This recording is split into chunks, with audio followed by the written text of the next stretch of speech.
20 cinematic camera moves with the Insta360 One X or other 360 cameras. Do you love cinematic camera moves? Now, did you know that you can do Hollywood-style cinematic shots with the Insta360 One X or other stabilized 360 cameras? In this video, I'm gonna show you how to do it. So last month, Cinecom created a cinematic camera movement tutorial called 20 ways to use your gimbal for cinematic shots. Now I'm going to attempt those same 20 camera movement techniques using a pocket-sized camera and a monopod. And what's more, I'm going to attempt to do those cinematic camera movements without a cameraman or assistant. Let's get started.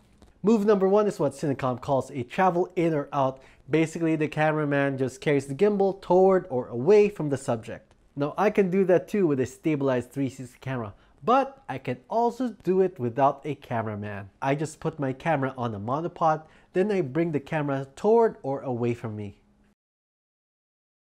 Now there's a variation that Cinecom calls a low angle travel in or out. And that's easy to do on a 360 camera. I just hold it upside down, and because it's stabilized, the video is going to remain upright. Then I just move it toward me or away from me.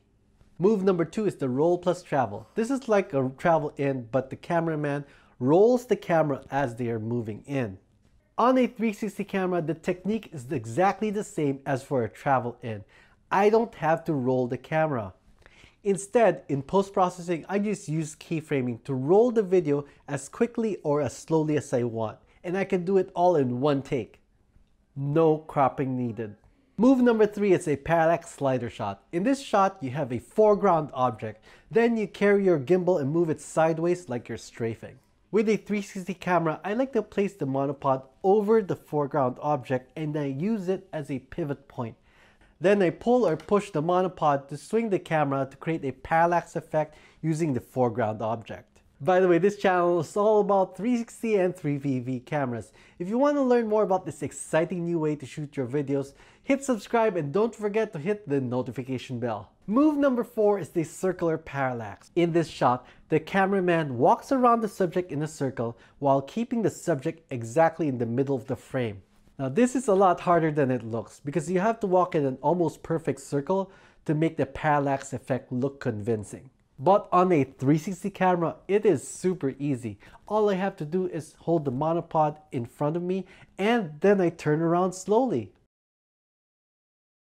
In fact, if you have an Insta360 camera, you can do a circular parallax effect in super slow motion using a special accessory that they call a bullet time handle. Move number five is a remote panning movement. Using the Gimbal's app, you pan the camera to follow the action. On a 360 camera, this is super easy. All you do is place the camera on the stand, and then in post-processing, you use keyframing to aim the camera where you want.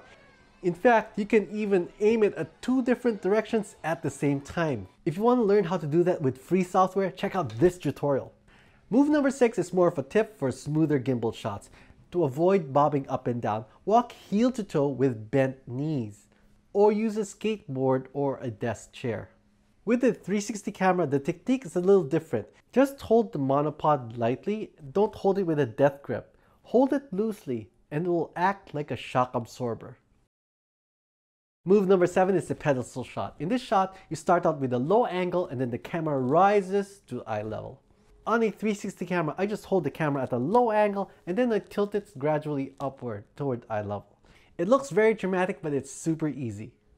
By the way, the camera that I'm using for this video is called the Insta360 One X, but you can also do this with other stabilized 360 cameras. Move number eight is a sky or ground tilt. The camera starts pointing at the ground and then gradually tilts to the subject, or starts at the subject and then gradually tilts to the sky. On a 360 camera, you don't have to tilt the camera. Just keep walking. In post-processing, you can use keyframing to tilt the video up or down whichever way you want. Move number nine is a jib shot. This is like a pedestal shot, but with a larger vertical movement. To do this on the gimbal, you stand on something to make yourself taller. Then you start out with a low angle and then you bring up the gimbal higher, while another camera operator operates the app to tilt the gimbal. On a 360 camera, you can do this by yourself with a monopod. Just start out with a low angle and then raise the monopod higher. Now, because this effect works best with a larger vertical movement, use a longer monopod. The one that I used here is called the Bushman monopod. Check out the link in the description below. If you want to change the pitch while the camera is moving, you can do that through keyframing. Move number 10 is a gliding shot over a car. To do this, Cinecom put the gimbal on a pole and then had two people carry it over a car. Looks pretty cool. On a 360 camera, this is super easy. I just put the camera on the monopod, then move the camera over the center line of the car. That's all.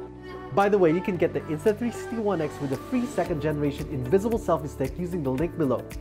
Alright, we're halfway through, and I hope you're getting the idea that the 360 camera is a powerful creative tool that's so easy to use, and you can use it to create cinematic shots that would normally require a camera crew. Let's keep going. Move number 11 is the whip pan. To do this, you just spin the gimbal at the end of one shot and then spin it again at the beginning of the next shot. On a 360 camera, just shoot normally. Then in post-processing, use keyframing to make a quick panning movement at the end of one scene and at the beginning of the next scene. Move number 12 is the pass-through. I love this effect. You just put the gimbal through a hole and have a friend on the other side carry it through. Now you can do that too with the 360 camera, but can you do it by yourself? Absolutely. I just used a longer monopod called the Telson. So I started out with the camera outside the fence, then I gradually and carefully brought it in.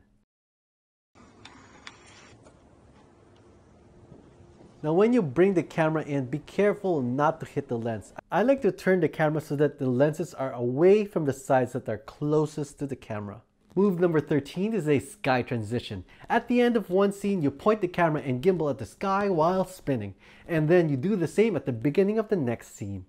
On a 360 camera, you can point the monopod toward the sky, then do the reverse for the next scene. And then, in post-processing, use keyframing to spin the view. Move number 14 is a crane movement. Put the gimbal on a long pole and you'll be able to use it for crane-like shots. Now because the 360 camera is very light, I can use a lightweight pole that is compact enough to fit in a backpack.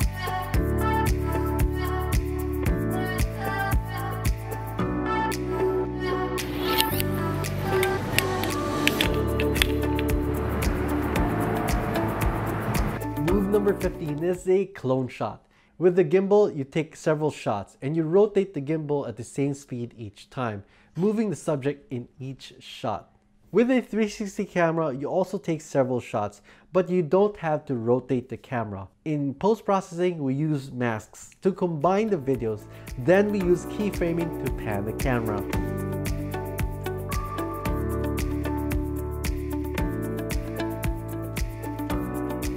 Move number 16 is the leading and following shot. Use your gimbal to take a video of the subject from the front and from behind. With the 360 camera, you can do this by yourself. Just hold the monopod in front of you while walking and then do another shot, this time with the camera behind you.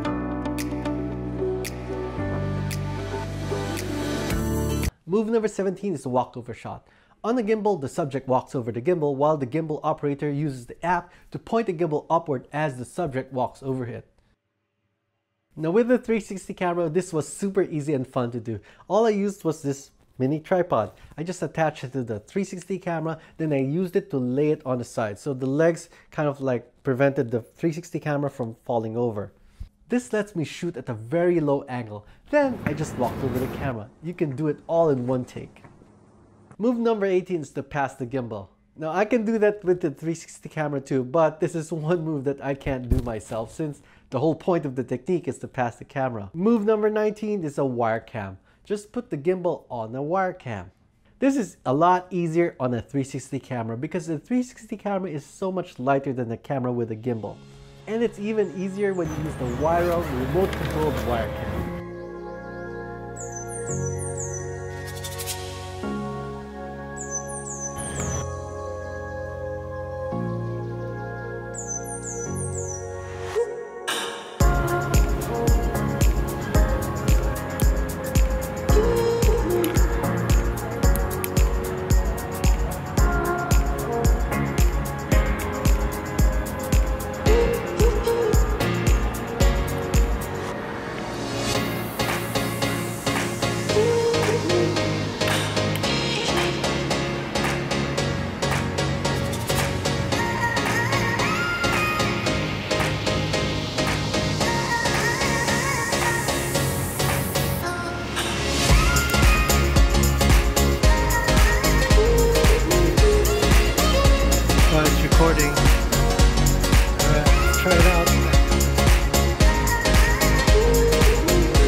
Move number 20 is an object view shot.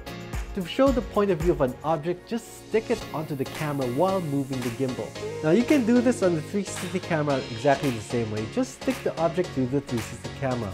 Want to see even more camera moves for 360 cameras? Check out this video.